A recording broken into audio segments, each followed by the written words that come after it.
Selamat siang Bapak-Bapak semuanya. Bismillahirrahmanirrahim. Assalamualaikum warahmatullahi wabarakatuh. Yang kami hormati pertama adalah Ketua Umum daripada PPAD, Bapak Letjen Mudah-mudahan Doni Monardo yang mentor saya Pak, dan juga yang selalu membimbing saya untuk apalagi mengenai namanya hutan, yang bagaimana kita sedang membangun upaya supaya bersama-sama memperhatikan bagaimana lingkungan, pentingnya lingkungan untuk kita bersama semua. Yang saya hormati, ini saya anggap sebagai bapak saya sendiri, Bapak Jenderal Purnawirawan Tri Sutrisno. Pak, saya jadi gugup Pak sekarang ini karena tadi mendengar Bapak berpidato dan berbicara Pak. Itu dengan energinya kalah saya Pak, energinya Bapak. Jadi tepuk tangan Bapak Tri Sutrisno Pak. Lalu juga untuk semuanya yang mungkin saya tidak bisa katakan satu persatu, Bapak semua yang saya hormati, saya muliakan, dan buat saya benar-benar suatu kehormatan Bapak sekalian. Kenapa? Karena saya bisa merasa bangga karena ayah saya juga adalah seorang angkatan darat Pak.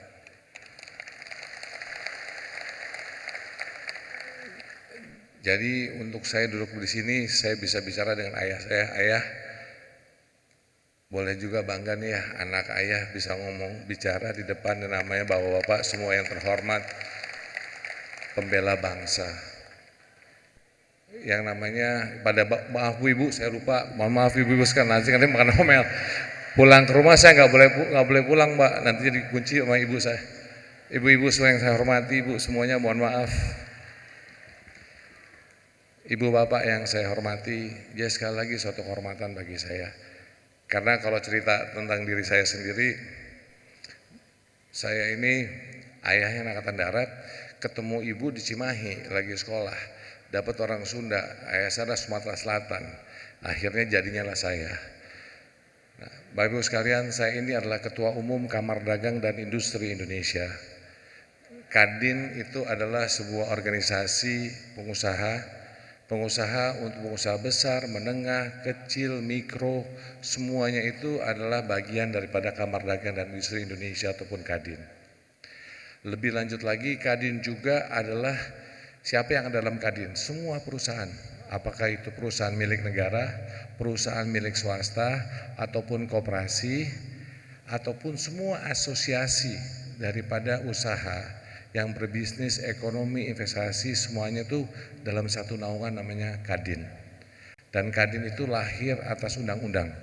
Kami mempunyai namanya Undang-Undang Kadin, Undang-Undang nomor 1 tahun 1987, yang dimana intinya adalah Kadin bertanggung jawab untuk melaksanakan pembinaan, membuat lebih banyak lagi pengusaha, dan utamanya menaikkan kelas pengusaha-pengusaha dari yang mikro ke kecil, kecil ke menengah, menengah ke besar. Itulah tugas yang dibebani kepada Kadin. Dan lebih lanjut lagi adalah bagaimana Kadin menjadi mitra strategi pemerintah untuk membangun mengenai ekonomi. Bapak-Ibu sekalian, baru-baru ini waktu itu mulai dari ngobrol-ngobrol saya dengan Pak Doni, kita bicara bagaimana supaya bisa ada kerjasama antara namanya Kadin dan juga PPAD. Makanya di sisi ini kami ingin bekerjasama untuk meningkatkan kesejahteraan purnawirawan melalui bidang entrepreneurship atau kewirausahaan dalam langkah seperti yang sedang dilakukan, memperkokoh persatuan untuk kemakmuran bangsa. Bapak-bapak Ibu sekalian, bisa next. Kalau boleh sedikit, karena bidangnya adalah dagang, karena ini adalah bisnis, saya menyentuh sedikit, kurang lebih mungkin tadi sudah disentuh oleh Pak Jokowi. Pak Presiden sudah bilang tadi bahwa angka-angka yang namanya ekonomi kita tuh bagus. Jadi kalau bicara ini adalah intinya gini, bahwa selama ini kita nggak pernah berjualan ke luar negeri itu plus atau surplus, biasanya minus. Hari ini Indonesia itu surplus, ibu-ibu sekalian. Bayangkan Ibu Bapak sekalian, dengan Cina aja biasanya Cina itu plus, kita minus. Hari ini kita itu lebih banyak menjual ke Cina pada Cina menjual kepada kita. Itu hebat sekali. Lalu Pak, perdagangan. Namun semua hasil ini waktu itu tidak bisa terjadi kalau kita tidak bisa mengatasi mengenai pandemi. Nah, pandemi ini saya bangga sekali bisa masuk dalam bagian penanganan ikut serta. Waktu itu komandannya Pak Doni untuk bicara ini. Terus bagaimana gotong royong, kata-kata gotong royong itu benar-benar ada di hati. Kenapa? Tanpa adanya kerjasama antara masyarakat, pengusaha, TNI, Polri dan semuanya untuk melaksanakan vaksinasi, untuk melaksanakan menjaga PPKB untuk menjaga namanya vaksinasi, menyiapkan oksigen, menyiapkan semuanya. Kalau enggak gotong royong, enggak mungkin kita bisa. Dan karena itu Indonesia dianggap hebat. Bayangkan aja Bapak sekalian, tahu nggak jumlah vaksinasi di Indonesia itu nomor 4 di dunia jumlahnya. Dan bagaimana coba kita ini archipelago, banyak pulau-pulaunya, kita bisa lakukan vaksinasi yang pertama, yang kedua, dan sekarang yang ketiga dengan cepat tanpa ada kerjasama. Dari yang tadi gotong royong itu tidak mungkin kita laksanakan. Dan tidak mungkin angka-angka yang tadi Pak Presiden tuangkan dan saya coba jelaskan di sini, itu bisa terjadi bila mana tidak bergotong royong. Jadi nilai-nilai gotong royong itu dalam sekali dan kita bisa melihat bagaimana kita bisa melakukan hal itu. Bayangkan lagi investasi Bapak Ibu sekalian, tadi mungkin Pak Jokowi sudah bilang juga, investasi yang masuk ke Indonesia tahun ini rencananya jumlahnya adalah 1.200 triliun rupiah tahun ini investasinya. Besar sekali. Perdagangannya naik, investasinya naik. Kalau bicara perdagangannya tadi, sekarang ini kalau ngobrol sama yang bicara bikin mebel hari ini akan senang sekali. Kenapa? Nggak pernah dalam sejarah yang namanya mebel itu dapat order dari Amerika sebanyak-banyaknya seperti sekarang ini. Nggak pernah ada. Sekarang ordernya banyak sekali. Kenapa? Karena perangnya Amerika dengan Cina. Jadi ini kita sekarang ini dalam posisi yang sangat baik sekali. Keadaan ekonomi kita baik. Next. Namun di saat pemulihan yang berlangsung pada saat ini, Indonesia kembali dihadapi tantangan lainnya. Tadi Pak Presiden mengatakan, berapa banyak? 60 negara akan bangkrut. 60 negara akan bangkrut. Bayangkan di dunia ini. Sri Lanka sudah namanya sekarang tidak lagi udah mengerti kekacauan adanya di Sri Lanka. Belum negara-negara lain lagi. Kenapa? Karena ada perang Ukraina dan Rusia. Dan adanya potensi perang Cina dengan Taiwan yang ada saat ini. Ibu Bapak sekalian, dengan adanya ini yang seperti katakan oleh Bapak Presiden tadi, mungkin juga dijabarkan oleh Pak Luhut bila mana Pak Luhut menjelaskan, bahwa dengan demikian harga pangan naik, harga minyak naik. Terjadi juga disrupsi rantai pasok global. Apa? Jadi logistiknya susah, harga kontainer mahal, harga kapal mahal. Ini semua terjadi pada saat ini. Jadi tantangan yang dihadapi oleh dunia ini berat sekali. Karena hal-hal itu apa yang terjadi adalah, saya katakan tadi, peningkatan harga ekspedisi, kenaikan harga yang akhirnya apa? Inflasi. Next. Tadi Pak Presiden juga sudah menyatakan hal ini, bahwa inflasi Indonesia pada tahun 2002 ini adalah 4,35% di bulan Juni ini. Ini sudah tertinggi dalam 5 tahun. Tetapi walaupun ini tertinggi buat kita, kalau dibandingkan dengan negara-negara lain, kita itu lumayan. Amerika aja seperti Pak Jokowi katakan, Amerika 8,5, Kanada 6,7, Australia 5,1, Jerman aja sekarang bukan 7,3, udah 10.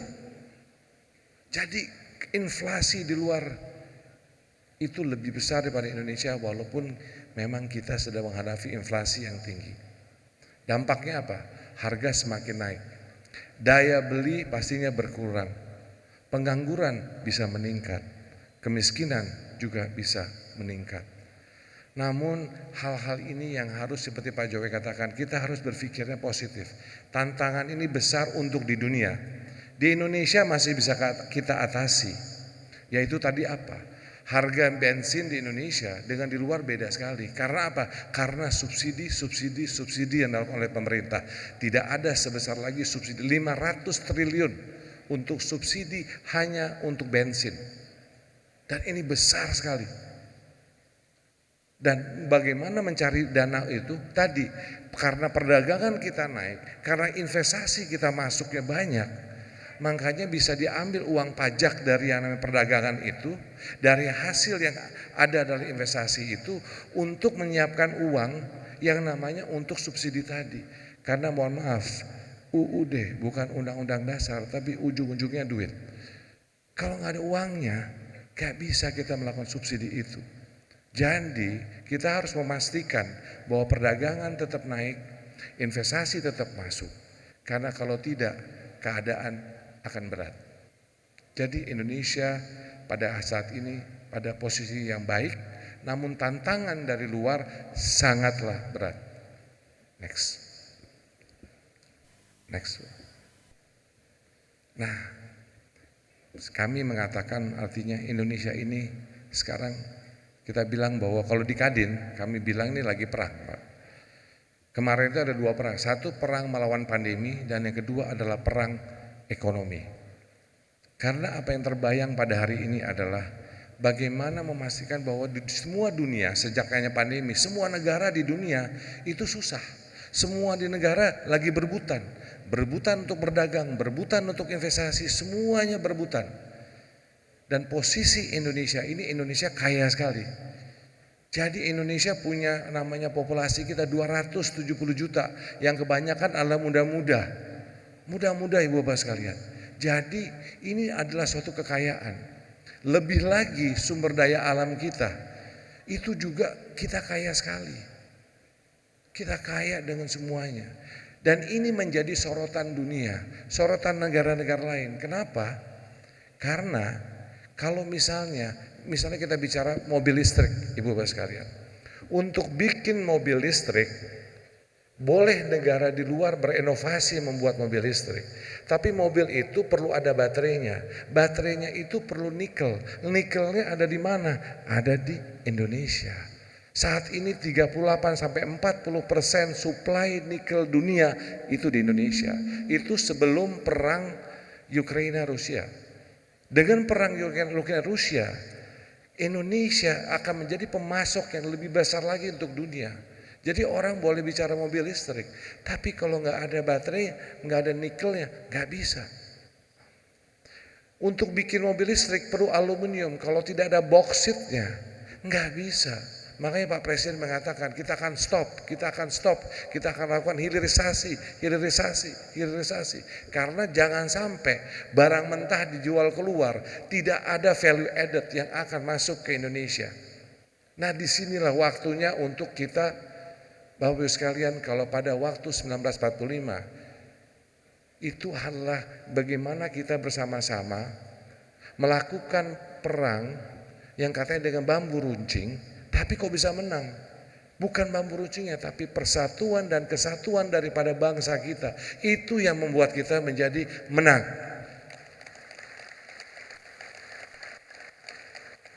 Nah sekarang ini kita perlu bersatu. Kita ini sedang perang. Perangnya perang ekonomi. Karena kalau perang ekonomi tidak kelihatan, tidak didengar. Kalau pakai pesor bunyi dar. Bom, dush. Kalau ini nggak kelihatan. Ini apa?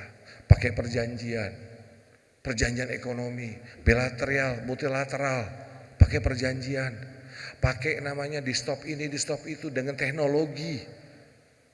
Dengan bagaimana teknologi masuk. Ini, jadi kita ini sedang perang sebetulnya. Saya malah mengatakan sekarang sudah perang dunia ketiga. Perang sudah kerja, perang ekonomi. Tanpa karena tidak merasai, karena tidak mendengar, dan itu ada tembakan-tembakan itu.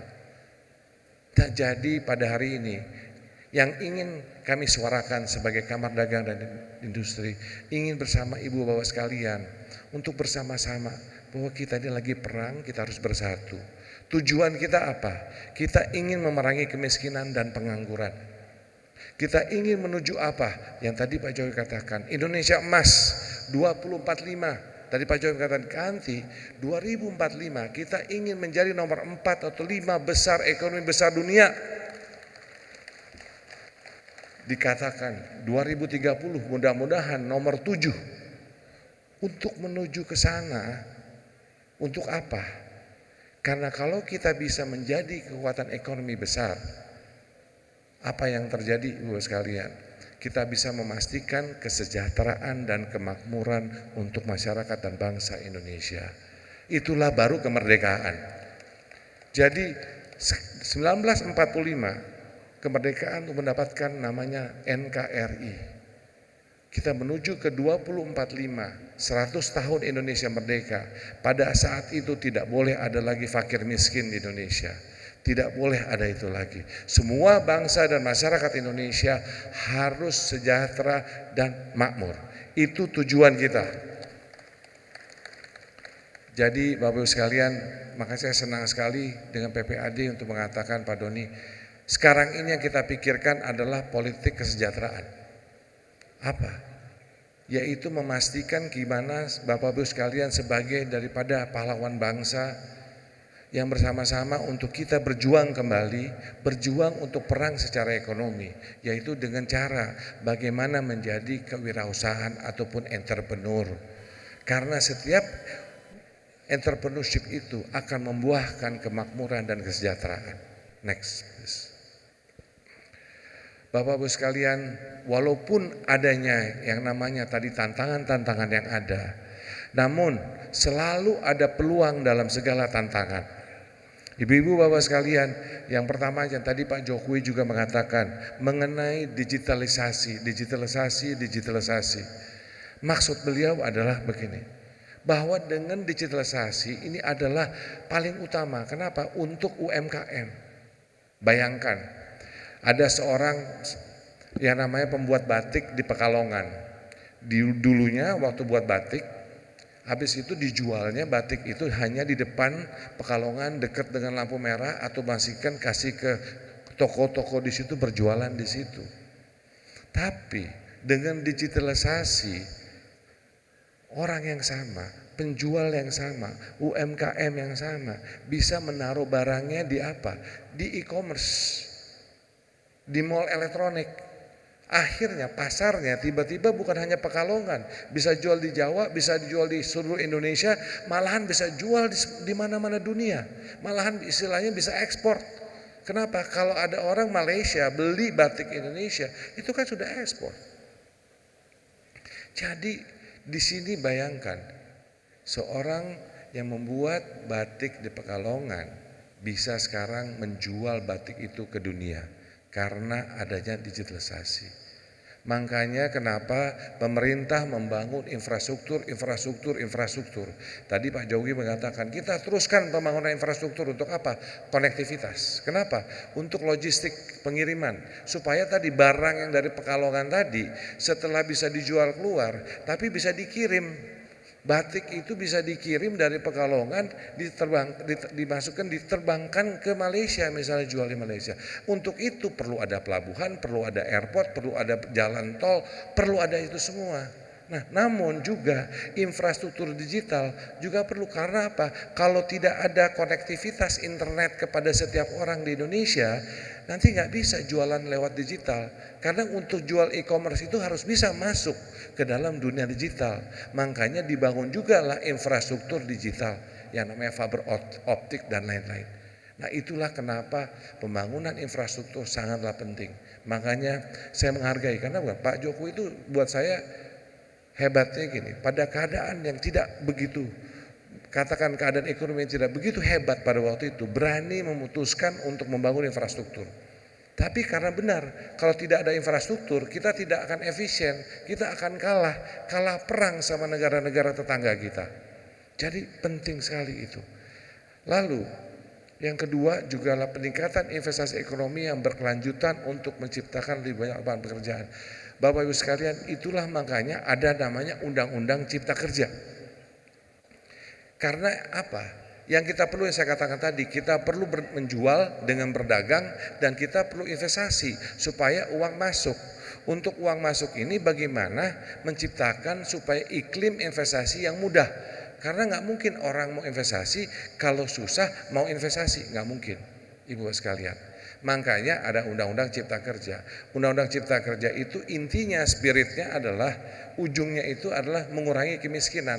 Tapi untuk mengurangi kemiskinan harus dulu investasinya mudah, menciptakan pengusaha menciptakan lapangan pekerjaan, lalu dari situ lapangan pekerjaan itu bisa mengurangi kemiskinan. Jadi ujung-ujungnya adalah untuk mengurangi kemiskinan. Namun demikian, walaupun bagaimanapun diperlukanlah yang kami katakan tadi bahwa digitalisasi itu juga untuk menaikkan produktivitas yang tadi saya bayangkan dengan bisa menjual lebih efisien hanya dari tempat di Pekalongan bisa menjual keluar. Dengan demikian investasi, iklim investasi harus kondusif dan alatnya sudah ada dengan Omnibus Law ataupun namanya Undang-Undang Cipta Kerja. Next please. Nah, Bapak Ibu sekalian, ini mungkin tadi menjawab apa yang mungkin Bapak Jenderal Trisutrisno mengatakan, bahwa tentunya kita membutuhkan suatu stabilitas dalam negeri. Kita akan melaksanakan pesta demokrasi, dan demokrasi itu adalah kebanggaan kita, karena Indonesia sekarang ini adalah mungkin nomor 4 di dunia sebagai negara demokrasi yang terhebat di dunia. Amerika aja kalah, Bapak Ibu sekalian. Kenapa? Amerika tuh nggak pilihan langsung, kita milih langsung. Amerika tuh milihnya namanya electoral college. Electoral college yang baru milih presidennya. Indonesia enggak, langsung. Pemilihan langsung. Jadi lebih demokrasi dibanding Amerika. Jadi boleh bangga dong sebagai orang Indonesia, Ibu Bapak sekalian. Lebih hebat dari Amerika. Kita pilih langsung, Amerika enggak. Nah, sekarang yang kita perlukan adalah, Ibu Bapak sekalian, adalah harus memastikan stabilitas dalam pesta demokrasi ini. Dengan itu apa? Dengan kata-kata bertanding untuk bersanding. Apa itu? Seperti yang terjadi pada pemilihan pemilu kemarin. Bayangkan, kemarin ini Pak Joko Widodo dan Pak Prabowo, dua-duanya berkompetisi di dalam suatu pemilu. Akhirnya apa yang terjadi? Terjadilah yang namanya demokrasi Indonesia, demokrasi gotong royong, yaitu apa? Dua-duanya sebagai negarawan bersatu, bergotong royong untuk memerintah, untuk membangun Indonesia. Karena apa? Tujuannya sama, kesejahteraan untuk bangsa. Jadi itulah demokrasi kita. Janganlah kita mau ikut dengan demokrasi luar. Karena demokrasi luar itu hanya ingin menang satu, winners take all. Kita nggak bisa winners take all. Nggak bisa namanya zero sum game. Nggak bisa zero sum game. Karena kita ini adalah Pancasila. Saya setuju sekali dengan Pak Jenderal Sutrisno mengatakan tadi bahwa kita ini negara Pancasila. Demokrasi kita demokrasi, kita memilih. Tapi akhirnya harus bergotong royong untuk membangun negeri ini, untuk membangun bangsa ini. Itulah makanya kami menyuarakan bertanding untuk bersanding. Jadi walaupun bagaimanapun, walaupun sudah bertanding, akhirnya bersanding. Bapak Ibu sekalian, ini adalah salah satu resep untuk supaya perdagangan kita terus berjalan, investasi masuk terus. Karena kalau perdagangannya stop, investasi tidak masuk, dengan inflasi yang tinggi, kita tidak bisa membantu untuk supaya harga pokok pangan dan juga harga itu akan murah. Di situ Ibu Bapak sekalian yang menjadi tantangan kita bersama. Selanjutnya, next please. Next please. Nah, di sini Bapak Ibu sekalian, bagaimana sekarang ini peran TNI dan penularan TNI dalam mewujudkan Indonesia Emas 2045. Inilah tujuan kita waktu Indonesia 100 tahun merdeka. Pertama, menjaga persatuan dan stabilitas NKRI dan menjadi pengusaha, entrepreneur yang mandiri demi meningkatkan kesejahteraan bangsa. Kenapa? Karena sebagai pengusaha juga pahlawan. Kalau kita, kenapa pahlawan? Karena setiap pengusaha itu menciptakan lapangan pekerjaan. Bayangkan Bapak sekalian, seorang yang namanya, saya katakan kalau boleh kita jangan lagi bicara tukang bakso. Kita bicara pengusaha penjual bakso. Karena penjual bakso dengan gerobaknya itu kadang-kadang capek. Dia pasti akan bilang, minta tolong saudaranya atau kakaknya ataupun tetangganya atau gimana untuk bantu dia. Waktu membantu itu berarti satu lapangan pekerjaan sudah dibangun di situ. Dan itu adalah pengusaha. Dan jangan kita mengatakan lagi, kita harus mengatakan itu pengusaha. Kenapa? Supaya anak-anaknya juga bangga bahwa bapaknya itu adalah pengusaha. Walaupun pengusaha masih menjual bakso. Tapi kalau akhirnya rajin-rajin dan ternyata bisa wujud, bisa 10 gerobak, bisa 20 gerobak, bisa 30 gerobak, itu bisa menjadi pengusaha, bukan pengusaha mikro lagi, jadi kecil, bisa menengah dan besar. Hanya menjual yang namanya bakso. Nah, di sini kami mengharapkan bahwa bagaimana jiwa entrepreneurship dan pahlawan sekarang ini adalah menciptakan lapangan pekerjaan. Dengan menciptakan lapangan pekerjaan kita akan mengurangi kemiskinan. Dengan demikian itulah panggilan kita bersama untuk menjadi seorang pahlawan, pahlawan dalam perang ekonomi pada saat ini. Bapak Ibu sekalian, next please. Di sisi ini yang kami lihat menjadi potensi kerjasama Kamar Dagang dan Industri Indonesia dengan PPAD di 3 sektor. Tadi ini sektor inilah sebetulnya diutarakan oleh Bapak Presiden. Pertama, karena memang kita harus memastikan kita mandiri secara pangan. Contoh, sekarang ini kita masih import namanya gandum. Padahal gandum itu bisa dirubah dengan misalnya sagu. Saya berbicara dengan Pak Doni, berbicara mengenai sagu. Belum lagi yang lainnya. Tapi kita mau pastikan nantinya bahwa ini kita pakai sagu, misalnya sekarang ini kan kita ini suka makan super mie, indomie, makan segala macam ini. Itu kan dari gandum. Kalau pelan-pelan kita rubah itu menjadi yang lainnya dengan sagu ataupun lainnya. Ini akhirnya kita mempunyai kekuatan pangan, tidak tergantung dengan luar. Itu kita harus pastikan supaya kita mandiri, kita nggak dijajah dengan pangan tadi. Misalnya contoh gandum tadi, itu misalnya contoh untuk pangan. Untuk energi juga demikian. Kita ini kaya sekali dengan energi. Kita punya batu bara, kita punya gas, tapi yang lebih lagi kita memiliki namanya renewable energy, energi terbarukan, Ibu Bapak sekalian. Kita punya geothermal besar. Kita punya yang namanya potensi untuk matahari. Kita punya potensi untuk yang namanya angin. Kita punya potensi yang namanya tidal wave, yaitu apa? Ombak. Jadi hydro dari air, PLTA. Jadi banyak sekali yang namanya energi yang dimana kita bisa menjadi mandiri. Karena ujungnya apa? Pangan itu kita ingin ada food security. Energy security utamanya, dan lalu hilirisasi yang ada. Yang ketiga adalah hilirisasi yang dikatakan oleh Pak Jokowi tadi, misalnya contoh nikel, contohnya tadi boksit, contoh yang lain-lain, mineral yang lain, silikon. Bayangin Ibu sekalian, silikon itu untuk bangun solar itu pakai silikon. Sekarang ini kita punya pasirnya, selama ini kita ekspor keluar, dibuat di luar, dibawa lagi ke Indonesia. Kita harus bisa sendiri, sama dengan waktu itu nikel, begitu juga.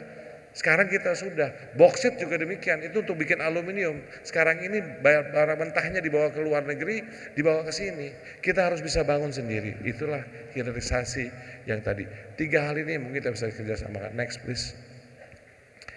Nah, untuk bagaimana caranya, inilah pemikiran-pemikiran sebagai salah satu contoh. Ini yang kami namakan kemitraan closed loop ataupun pendampingan melekat. Kalau Pak Jokowi bahasanya adalah pendampingan UMKM melekat. Ini yang dinamakan closed loop system dalam kita. Ini yang akan kita coba kerjakan bersama dengan PPAD. Yang kita cari suatu ini bagaimana piloting mengenai hal ini. Ini nggak perlu besar, tapi dari kecil-kecil kita melakukan ini. Atau apa? Ada perusahaan Ini ada seorang petani di situ sebagai contoh, ada perusahaan, ada akses keuangan, ada koperasi, ada pemerintah. Di sisi itu pemerintah menyiapkan kesediaan lahannya, sertifikatnya, infrastruktur, irigasi dan jalan. Perusahaan akan mencari dana, lalu melakukan pembelian atas hasil panen tersebut dan juga melakukan pendampingan praktek pertanian yang terbaik. Karena juga kita harus memiliki pendampingan praktek pertanian supaya memakai teknologi, supaya memakai bibit yang terbaik, bisa memakai yang ini. Dan akses keuangannya bekerja sama dengan bukan hanya bank, tapi juga dengan lembaga keuangan lainnya. Apalagi sekarang saudara namanya digital bank dan lain-lain. Dan akhirnya juga bagaimana bisa bekerja sama dengan koperasi yang menaungi petani tersebut. Nah di sisi inilah model ini yang insya Allah coba kita bangun dan kita bantu bahwa untuk bisa bekerja sama antara Kadin dan juga PPAD. Next please. Dan satu lagi, ini yang ingin saya katakan bahwa peluang kita, saya memberi contoh peluang waktu kita membangun pembangkit listrik 10.000 megawatt. Tapi apa yang kita dapatkan tidak ada, hanya kita beli, kita taruh, sudah. Nah sekarang ini saya memberi contoh yaitu mobil listrik, Bapak Ibu sekalian. Ini yang sedang kami lakukan dan ingin nanti juga mengundang Bapak Ibu sekalian ingin berpartisipasi. Yaitu apa?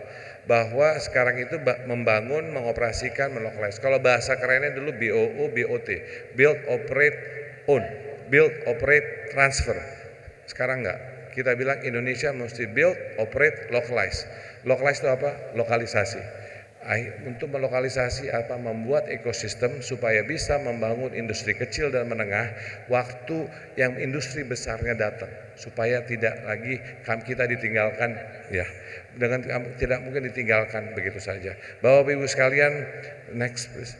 Itu mungkin yang bisa saya berikan pada hari ini, paling sedikit sharing-sharing yang bisa kami lakukan, tapi utamanya bagaimana mengajak bersama-sama, bekerja sama